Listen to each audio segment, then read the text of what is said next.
विद्यार्थियों, आज के इस कालखंड में हम बात करने वाले हैं अवसर लागत के बारे में। विद्यार्थियों, आपने अवसर लागत को पढ़ा होगा, लेकिन कई बार हमको समझने में कठिनाई होती है। तो सबसे पहले मैं आपको ये बताना चाहता हूँ कि अवसर लागत को समझने से पहले हमको उत्पादन संभावना वक्र को समझना जरूरी है। तो उत्पादन संभावना वक्र क्या है, पहले हम थोड़ी सी चर्चा इस पर कर लें।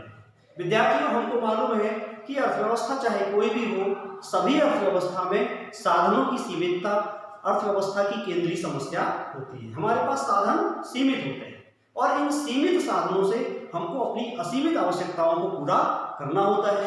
तो हम अपने सीमित साधनों से अपनी सभी आवश्यकताओं को पूरा नहीं कर पाते हैं। तो हमारी कुछ आवश्यकताएं ऐसी हैं जिनकी की पूर्ति नहीं हो पाती है, या हमको एक आवश्यकता की पूर्ति के लिए दूसरी आवश्यकता में कटौती करना होता है, या उसको दूसरे विकल्प के रूप में चुनाव करना होता है। तो चुनाव की समस्या यहाँ पैदा होती है, जो अर्थव्यवस्था की केंद्रीय समस्या है। तो उत्पादन संभावना का मतलब ये हुआ कि हम अपने सीमित संसाधनों से, अगर हम अपने सभी संसाधनों को किसी वस्तु के उत्पादन में लगाते हैं, तो हम सभी वस्तुओं का उत्पादन नहीं कर सकते। हमको एक साधन का उत्पादन बढ़ाने के लिए, एक वस्तु का उत्पादन बढ़ाने के लिए दूसरी वस्तु के उत्पादन में कमी करनी होती है। अब मान लीजिए कि हमारे पास जो संसाधन है, उन संसाधनों को हम दो वस्तुओं के उत्पादन में लगाना चाहते हैं। तो दो वस्तुएं मान लेते हैं उदाहरण के लिए कि वह वस्तु है कार तथा दूसरी वस्तु है कंप्यूटर। यानी हम अपने संसाधनों से इन दो वस्तुओं का निर्माण कर सकते हैं या उत्पादन कर सकते हैं।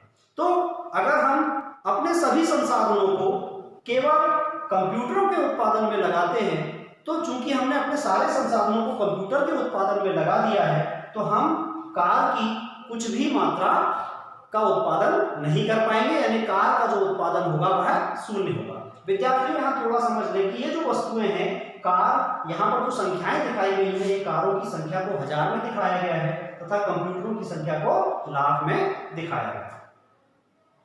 और हमारे पास में जो संभावनाएं हैं, हम इन 5 संभावनाओं पर विचार करते हैं। तो पहली संभावना ये हुई कि हम अपने सारे संसाधनों को कार के उत्पादन में ना लगा करके हम कंप्यूटर के उत्पादन में लगा दें, और इस प्रकार हम मान लीजिए कि 12 लाख कंप्यूटरों का उत्पादन करते हैं।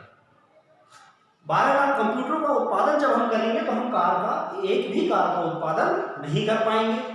तो कार की जो अवसर लागत है, वो यहाँ पर कुछ भी नहीं होगी, या उसको हम परिभाषित नहीं कर सकते हैं। अब दूसरी संभावना आप देखिए कि हम मान लीजिए कि अपने सभी संसाधनों को 1000 कारों के उत्पादन में लगाते हैं, तथा शेष जो संसाधन हैं उनको हम कंप्यूटर के उत्पादन में लगाते हैं। यानी हमें दोनों ही वस्तुओं की आवश्यकता है, दोनों का ही उत्पादन करना चाहते हैं। तो हमने कारों के उत्पादन की संख्या का निश्चय किया कि हमको 1000 कार बनाना है। तो 1000 कार बनाने के लिए चूंकि आपके पास संसाधन सीमित है, इसलिए आपको कंप्यूटरों की संख्या में कमी करनी होगी। और यहाँ पर आपने 1000 कार के लिए कंप्यूटरों की संख्या में कमी की है, यानी 12 लाख से अब आप कितने कंप्यूटर बनाते हैं? 11 लाख कंप्यूटर बनाते हैं। यानी 1000 कार बनाने के लिए आपको कंप्यूटरों की संख्या में 1 लाख की कमी करनी पड़ी है। तो हम ये कह सकते हैं कि 1000 कारों की जो अवसर लागत है, वह है 1 लाख कंप्यूटर। 1000 कारों की जो अवसर लागत है, वह 1 लाख कंप्यूटर है। यानी 1000 कारों के उत्पादन के लिए हमको 1 लाख कंप्यूटरों के उत्पादन का त्याग करना पड़ता है। तो इस प्रकार यहाँ से परिभाषा बन जाती है कि अर्थशास्त्र की दृष्टि से एक वस्तु की अतिरिक्त मात्रा की अवसर लागत दूसरी वस्तु की त्याग की गई मात्रा होती है। यानी 1000 कार के उत्पादन के लिए हमने दूसरी वस्तु यानी कंप्यूटर के उत्पादन की जो मात्रा थी 12 लाख, उसमें हमने 1 लाख की कमी की, या 1 लाख का हमको त्याग करना पड़ा। तो 1000 कारों की जो अवसर लागत है, वह 1 लाख कंप्यूटर कहलाती है। इसी को और आगे देखें, जो तीसरी संभावना है वो देखिए। तीसरी संभावना है संभावना सी। यहाँ पर हम 2000 कारों का उत्पादन करते हैं, और 2000 कारों के उत्पादन के साथ हम 9 लाख कंप्यूटरों का निर्माण करते हैं। यानी यहाँ पर अतिरिक्त 1000 कारों के निर्माण के लिए आपको 11 लाख से 9 लाख कंप्यूटर यानी 2 लाख कंप्यूटरों की मात्रा का त्याग करना पड़ा।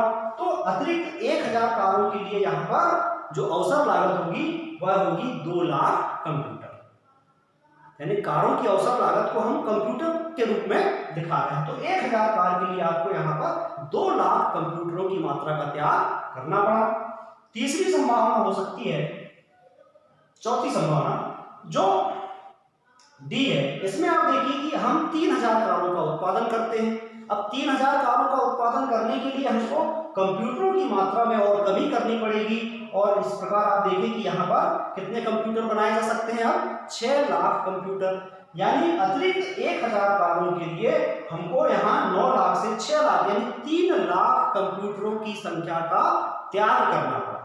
यानी अतिरिक्त 1000 कारों के निर्माण की जो अवसर लागत है वह 3 लाख कंप्यूटर है। एक और संभावना हो सकती है, उस संभावना में आप देखें कि हम अपने सारे संसाधनों को, यानी हम कंप्यूटरों का निर्माण नहीं करते हैं और सारे संसाधनों को कारों के निर्माण में लगा देते हैं। तो इस प्रकार हम 4000 कारों का निर्माण करते हैं, और 4000 कारों के निर्माण के लिए आप चूंकि सारे संसाधनों को लगा दिया है, आप कोई भी कंप्यूटर नहीं बना सकते। तो यहाँ पर अतिरिक्त 1000 यानी 3000 से 4000 कारों के उत्पादन के लिए आपको 6 लाख कंप्यूटरों का त्याग करना पड़ा। तो यानी यहाँ पर जो चौथा 1000 यानी 1000 में जो चौथी इकाई है, यानी अतिरिक्त 1000 कारों के उत्पादन के लिए आपने यहाँ पर 6 लाख कंप्यूटरों का त्याग किया है। यानी ये जो अंतिम संभावना जो है, इसकी जो अवसर लागत है, यहाँ 1000 कारों की जो अवसर लागत है वह 6 लाख कंप्यूटर है। तो विद्यार्थियों को इस प्रकार स्पष्ट हो जाता है कि एक वस्तु की जो अवसर लागत है वह दूसरे सर्वश्रेष्ठ विकल्प के त्याग की गई मात्रा के बराबर होता है। अर्थात हम जब एक वस्तु की मात्रा का निर्माण करना चाहते हैं, उस वस्तु के निर्माण के लिए हम दूसरी वस्तु की कितनी मात्रा का त्याग करते हैं, यह पहली वस्तु की अवसर लागत कहलाती है। इसको आप एक और उदाहरण से देख सकते हैं कि मान लीजिए हमारे पास 1000 रुपए हैं। अब 1000 रुपए में हमारे पास क्या क्या संभावनाएं हो सकती हैं कि या तो मैं 1000 रुपए, मेरे पास कुछ संभावनाएं हो सकती हैं। एक संभावना ये हो सकती है कि मैं इसे घर में संदूक में रखूं, संदूक में रखूं। दूसरी संभावना ये हो सकती है कि मैं किसी बैंक में जमा कर दूं, तो बैंक में जमा। अब मान लीजिए बैंक में जमा करते हैं तो एक बैंक जो है वह हमको 10% ब्याज देता है, और जो दूसरा बैंक है यानी बी नंबर का जो बैंक है वह 5% ब्याज देता है। और तीसरी जो संभावना है वो ये हो सकती है कि मैं इस पैसे को किसी व्यवसाय में लगाऊं। मेरा जो घरेलू व्यवसाय, मेरा जो पैतृक व्यवसाय है, सब्जी का व्यवसाय है, तो मैं इस पैसे को उसमें लगाना चाहता हूं, तो हम किसी व्यवसाय में इसको लगाएं। अब आप देखें कि यहां पर अगर हम घर में पैसा रखते हैं, यानी इस 1000 रुपए को हम घर में रखते हैं, तो इससे किसी भी प्रकार का लाभ हमको नहीं होगा। वो 1000 रुपए 10 साल बाद भी 1000 रुपए ही रहेंगे। तो यहाँ पर हमको कुछ भी प्रतिफल प्राप्त नहीं होता, यानी शून्य प्रतिफल प्राप्त होता है। तो हम इस विकल्प को ही यहाँ से अलग कर दें, इसमें कोई समझदारी नहीं। अब हमारे पास में कौन कौन से विकल्प बचे देखें।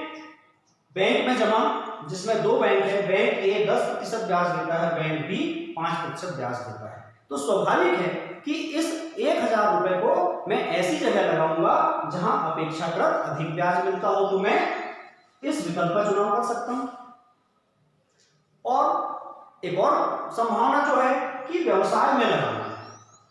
अब मान लीजिए कि मैं इस 1000 रुपए को अपने व्यवसाय में लगाने का निर्णय लेता हूं, यानी ये जो संभावना है ये मुझे ज्यादा उचित लगती है कि मैं क्या करूं, इस पैसे को अपने व्यवसाय में, यानी सब्जी का जो व्यवसाय है उस धंधे में लगाऊं, ताकि मैं इससे और अधिक पैसे कमा सकूं। तो मैंने अपने पैसे को, चूंकि पैसे 1000 ही है तो मैं दोनों काम नहीं कर सकता, यानी मैं बैंक में भी जमा नहीं कर, बैंक में जमा करने के साथ सब्जी के व्यवसाय में पैसे को नहीं लगा सकता। तो मुझे क्या करना पड़ेगा, दोनों में से किसी एक विकल्प का चुनाव करना पड़ेगा। और मान लीजिए कि मैं अपने व्यवसाय में पैसे लगाने का चुनाव करता हूं, तो इसकी जो अवसर लागत होगी वो कितनी होगी, बैंक द्वारा दिया जाने वाला 10% ब्याज। यानी व्यवसाय में पैसा लगाने की जो कीमत होगी या जो अवसर लागत होगी वो होगी 10% ब्याज। यानी मुझे अपने 1000 रुपए से कम 10% ब्याज के रूप में प्रतिफल प्राप्त होना ही चाहिए। तो इस प्रकार जो अवसर लागत होती है, दूसरे सर्वश्रेष्ठ विकल्प, मेरा पहला विकल्प है व्यवसाय में पैसा लगाना और दूसरा सर्वश्रेष्ठ विकल्प है बैंक में 10% की ब्याज दर पर जमा करना। तो मैं दूसरे सर्वश्रेष्ठ विकल्प का त्याग करता हूं, यह मेरे द्वारा चुने गए विकल्प की अवसर लागत कहलाती है। तो यहाँ पर इस उदाहरण में भी आप देखें, हमारे पास संसाधन सीमित है, इसलिए हम क्या करते हैं, अपनी अधिकतम आवश्यकताओं की संतुष्टि का प्रयास करते हैं। तो यहाँ पर ये जो पहला और अंतिम विकल्प है, ये विकल्प जो है यह उचित नहीं है कि हम सारे संसाधनों को केवल एक वस्तु के उत्पादन में लगा दें, यानी कंप्यूटर के उत्पादन में लगा दें, और यह भी उचित नहीं है कि हम अपने सारे संसाधनों को कारों के उत्पादन में लगा दें। तो हम पहले और आखिरी जो विकल्प है, ई नंबर का विकल्प, इन दोनों ही विकल्पों का चयन नहीं करते, बल्कि क्या करते हैं, बीच के किसी विकल्प का चयन करते हैं। तो विद्यार्थियों, आज के इस वीडियो में हमने अवसर लागत के बारे में जाना। मुझे विश्वास है कि आप अवसर लागत को बहुत अच्छी तरह समझ गए होंगे। इसी प्रकार और भी शैक्षिक वीडियो देखने के लिए हमारे YouTube चैनल से जुड़े रहें। अपने आगामी वीडियो तक के लिए नमस्कार, जय हिंद, वंदे।